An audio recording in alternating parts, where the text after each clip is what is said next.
Hello and welcome back to my channel.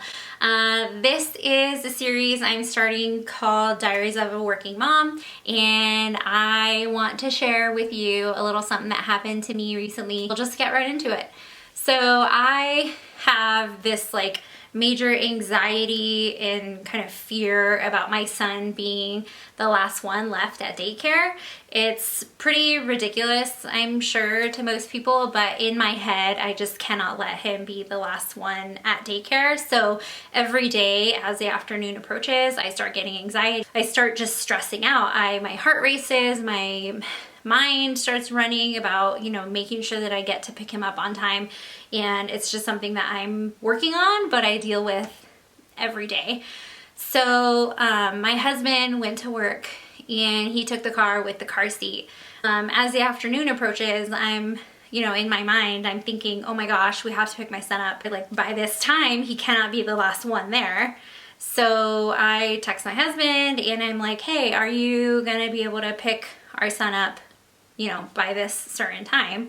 And he's like, I don't know if I can make it by that time, but I can be there before they close. I'll pick him up. And for me, that's just not good enough. He can't be the last one. If my husband waits until right before they close, what if he's the last one? I cannot allow that to happen. I don't know what it is about the idea of my son being the last one there. I'm sure no one at the daycare will care, but in my head, it's like feeling, I don't know, like we're abandoning him or something. I just can't let him be the last one at daycare. So that happens. I don't have a car seat, another car seat. What am I gonna do? So in my mind, I have to come up with a solution, right? So I'm freaking out, stressing out just on my own. And I decide, okay, well, daycare is only 2 miles away. I will march my butt up there and pick him up myself. So what do? I go grab the trusty Bob stroller, strap on my sneakers, and start heading over to my son's daycare. Uphill, mind you. It's uphill pretty much all the way to my son's daycare. It's 95 degrees outside, but I don't care because I have to pick my son up by a certain time. He can't be the last one at daycare. So I am power walking this empty Bob stroller uphill as I'm marching up this hill and sweating in 95 degree weather. My neighbor pulls up next to me. And then she says, how's it going? I'm on my way to do daycare pickup. And I'm like, yeah, me too. And she says, oh my gosh, you're brave. It's really hot out. I can't believe you're walking. Yeah, me either. What do I respond with? I look back at her and I'm like, yeah, but it feels good to get my steps in. What? Who says that? No, I don't want to walk uphill for 2 miles to pick my son up.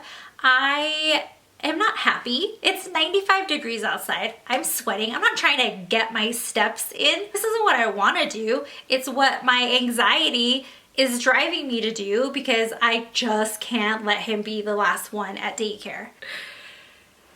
So then we say our goodbyes. She passes me and she goes, driving to pick her son up from daycare. Let me just also put this out there. We just moved into this house not even 2 months ago. So I'm still getting to know my neighbors. This wasn't really the ideal situation that, I was hoping for. So here I go again, marching uphill for 2 miles to go pick my son up from daycare. I finally get there, I'm sweating, and I go inside, grab him, and they're like, oh, you walked? Wow, must be nice to be so close you can walk. And I'm just like, oh yeah, I just live right over here. I'm like, no, the only reason I walked is because I can't let my son be the last one at daycare. This has nothing to do with how close or far I am. If it was 5 miles and I thought he was gonna be the last one, I would have walked too. Why? Because I'm just crazy and I can't bear with the idea of him being the last one at daycare, so I do what I gotta do. So, okay, I walk back with my son. Of course, he's being fussy and he's not loving it, so he doesn't want to be in the stroller. I have to hold him, probably, I don't know, maybe half of the way. I'm holding him, pushing the Bob stroller, putting him back, he's crying, picking him back up. Mind you, if we had driven, I could have been home in, you know, less than 10 minutes, but instead I'm walking forever with my son and making him very unhappy. And as I'm, you know, walking to my house, of course, the neighbor who saw me earlier is outside, and she's outside talking to another neighbor, and they're all outside with their kids. And she's like, "Hey, you made it back." And I just can't help but laugh, and I'm like, "Yeah, got my steps in."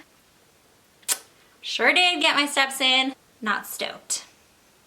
Anyway, as I'm walking up to the house, my husband had like just pulled into the driveway. So, you know, at the end of the day, of course, it would have been fine if I had just said, "Okay, you go pick him up and it's just a little bit later." But instead, I made the decision to walk for 2 miles with the stroller to pick my son up.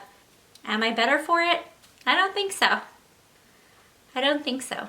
Hopefully I'll start coping a little easier and it won't seem as difficult to let him stay there a little longer.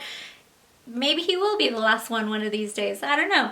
If any other moms out there are also stressing like me about what seems to be like a really silly thing, then just know that you're not alone.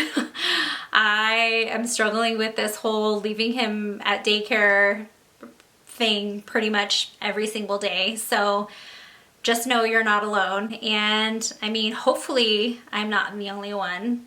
If I am, then I guess my secret's out. I hope you enjoyed this quick little video, and we'll catch you next time.